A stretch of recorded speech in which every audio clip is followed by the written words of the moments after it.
Друзья, всем большой привет! Сегодня я хочу предложить вам связать узор вот к такой красивой ажурной кофточке.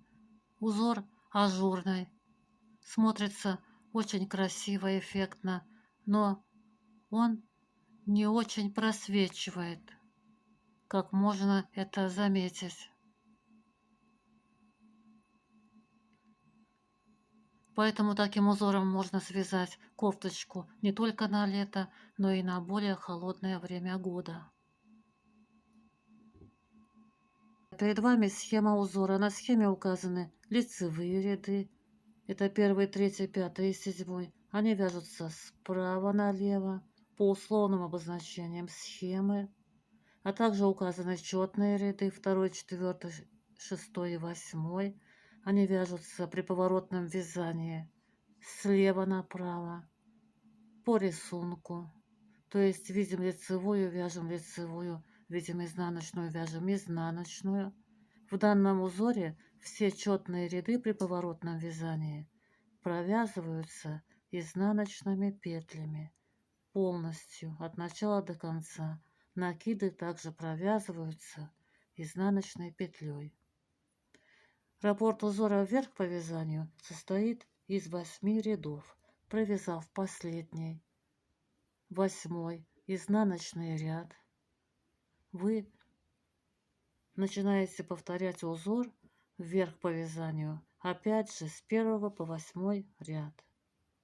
И так повторяете узор с 1 по 8 ряд вверх по вязанию, от звездочки до звездочки, столько раз, сколько это вам требуется. Раппорт узора есть и в ряду. Раппорт этого узора состоит из 10 петель. Вот они обведены здесь рамкой. 10 петель. Для того, чтобы набрать нужное вам количество петель при поворотном вязании, ваше число петель должно делиться на 10, то есть на число петель раппорта. Плюс вы добавляете еще 2 кромочные петли. Они обозначены плюсиками на этой схеме. Плюс вы добавляете еще 6 петель симметрии, которые вяжутся только один раз в самом конце ряда. Они нужны для того, чтобы узор смотрелся одинаково в своем начале и в своем конце, то есть был бы гармоничным и симметричным.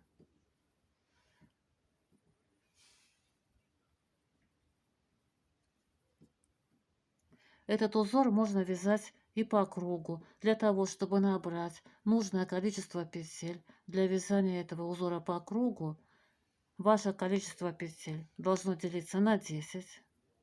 Кромочные петли и петли симметрии набирать не нужно, но нужно набрать одну петлю для замыкания петель в круг. При круговом вязании все ряды и нечетные, и четные являются лицевыми и вяжутся справа налево. При этом нечетные ряды вяжутся по схеме, по условным обозначениям схемы, а четные ряды вяжутся по рисунку.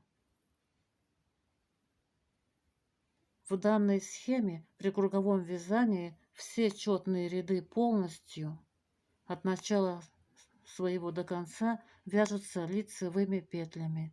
Накиды при круговом вязании также провязываются лицевой петлей. На спице я набрала 28 петель. Это 2 раппорта по 10 петель, плюс 6 петель симметрии, плюс 2 кромочные петли, которые на схеме обозначены плюсиками. И провязала один подготовительный ряд базовый всеми изнаночными петлями. Если вы вяжете классическими петлями, вяжите их изнаночными классическими. Если бабушкиными, то изнаночными бабушкиными. Первую кромочную петлю при этом я снимаю, последнюю провязываю изнаночной бабушкиной. Этим я перешла на лицевую сторону работы, где красивая косичка кромочного края, и подготовила петли к их правильному положению. Базовый подготовительный ряд провязывать не нужно, если вы вяжете изделие, начиная с какой-либо планки или резинки. Первый лицевой ряд. Кромочную петлю снимаем. Далее идет обозначение палочка с наклоном вправо. Это 2 петли вместе, одной лицевой с наклоном вправо. Я вяжу бабушкиным способом вязания, поэтому я эти 2 петли должна сначала развернуть. Пересниму их для этого на правую спицу. Сначала для этого я завожу правую спицу сзади работы, за заднюю стенку петли, слева направо и переснимаю петлю на правую спицу. Завожу правую спицу сзади работы, за заднюю стенку петли, слева направо и переснимаю на правую спицу. Этим я развернула 2 петли. А теперь возвращаю их на левую спицу, вводя левую спицу внутрь этих петель. И теперь провязываю эти 2 петли вместе одной лицевой петлей за передние стенки. Вот с таким красивым наклоном вправо. Если вы вяжете классическим способом вязания, то вы, не разворачивая петли, сразу провязываете их 2 вместе одной лицевой петлей за передние стенки с наклоном вправо. Далее идут 2 лицевые петли. Провязываем 1 лицевая, 2 петля лицевая. 2 петли вместе с наклоном влево.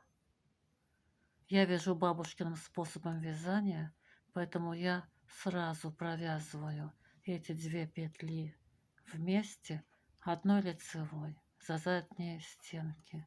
Ввожу правую спицу внутрь этих петель и провязываю 2 петли вместе одной лицевой петлей за задние стенки. Если вы вяжете классическим способом вязания, вы сначала должны развернуть эти 2 петли. Как разворачивать петли я уже показала вот здесь. А затем тоже провяжите эти 2 петли вместе одной лицевой петлей за задние стенки с наклоном влево. Вот такой наклон влево у нас получается. Далее идет накид. Делаем накид. 4 лицевые петли. Провязываем 4 лицевые петли. 1, 2, 3 и 4. Мы провязали раппорт узора из 10 петель. После раппорта узора вешаем обязательно маркер, чтобы не запутаться. Провязываем следующий раппорт. Накид. 2 петли вместе, одной лицевой с наклоном вправо. Я должна развернуть 2 петли, так как я вяжу бабушкиным способом вязания. Для этого я переснимаю их на правую спицу, вводя правую спицу сзади работы за заднюю стенку петли слева направо. Затем возвращаю эти 2 петли на левую спицу, вводя левую спицу внутрь этих петель. И теперь провязываю 2 петли вместе одной лицевой за передние стенки. Далее 2 лицевые петли. По схеме идут, провязываем 2 лицевые петли. 2 петли вместе одной лицевой с наклоном влево. Я вяжу бабушкиным способом вязания, поэтому эти 2 петли провязываю вместе одной лицевой за задние стенки. Ввожу правую спицу внутрь этих петель и провязываю 2 петли вместе одной лицевой петлей за задние стенки. Далее накид. 4 лицевые петли. Провязываем 4 лицевые петли. 1, 2, 3, 4. Мы провязали второй раппорт узора. вешаем маркер и провязываем следующий раппорт узора. Если у вас много раппортов, затем опять после раппорта очередного вешаем маркер и провязываем следующий раппорт узора. После последнего раппорта узора также вешаем маркер и в конце ряда провязываем 6 петель симметрии. Делаем накид. Далее 2 петли вместе одной лицевой с наклоном вправо. Я разворачиваю эти 2 петли, переснимаю их по очереди на правую спицу, вводя правую спицу за заднюю стенку петли, сзади работы слева направо. Затем возвращаю эти 2 петли на левую спицу и провязываю 2 петли вместе одной лицевой с наклоном вправо. Далее 2 лицевые петли идут по схеме, провязываем 2 лицевые петли, 1, 2, 2 петли вместе с наклоном влево, провязываем эти 2 петли вместе одной лицевой с наклоном влево, вводим правую спицу внутрь этих петель и за задние стенки провязываем их одной лицевой петлей вот с таким красивым наклоном влево. Затем делаем накид, провязали 6 петель симметрии, и вот этот плюсик — это кромочная петля. Провязываем кромочную петлю. Кружочки — это у нас здесь накиды на этой схеме. Разворачиваем работу на изнаночную сторону. Провязываем изнаночный ряд по рисунку. По рисунку у нас здесь идут все изнаночные петли, то есть все четные ряды 2, 4, 6, 2, 4, 6 и 8, все эти четные ряды изнаночные мы будем провязывать изнаночными петлями полностью от начала до конца ряда. Накиды мы тоже будем провязывать изнаночной петлей. Итак, кромочную петлю снимаем. Далее у нас накид, который мы делали вот здесь, в предыдущем ряду. Вяжем мы сейчас слева направо второй ряд. Накид провязываем изнаночной петлей за переднюю стенку. Далее у нас все петли смотрятся как изнаночные. То есть это было в первом ряду 2 петли вместе одной лицевой. Вот они. Здесь бугорок побольше. Если просто лицевая петля, бугорки поменьше. Вот эти вот бугорки изнаночных петель. Вяжем ту петлю, какую видим, изнаночную. Дальше у нас были 2 лицевые в лицевом ряду. Вот они смотрятся в изнаночном ряду, как 2 изнаночные. Вот эти бугорки. Видим изнаночную, вяжем изнаночную. Итак, все четные ряды мы провязываем полностью изнаночными петлями от начала до конца. Накиды провязываем также изнаночной петлей. Провязали петли симметрии, маркер пересняли и продолжаем вязать по рисунку, то есть как смотрят петли. Вот они все у нас изнаночные. Так что этот узор, этот рисунок чрезвычайно простой. Очень простой. Для начинающих очень подходящий. Красивый, эффектный. Великолепно красиво смотрится в изделии. Но вяжется очень и очень просто. Накид изнаночную.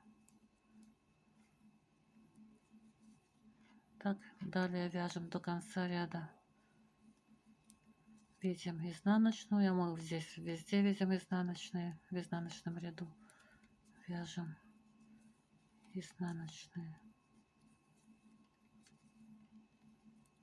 Накид, изнаночная петля за переднюю стенку. Так, до конца ряда. Все петли изнаночные. Кромочная петля, изнаночная бабушкина. Работу переворачиваем на лицевую сторону. Вот у нас уже слегка начинает вырисовываться узор. Такие дырочки красивые у нас уже появились.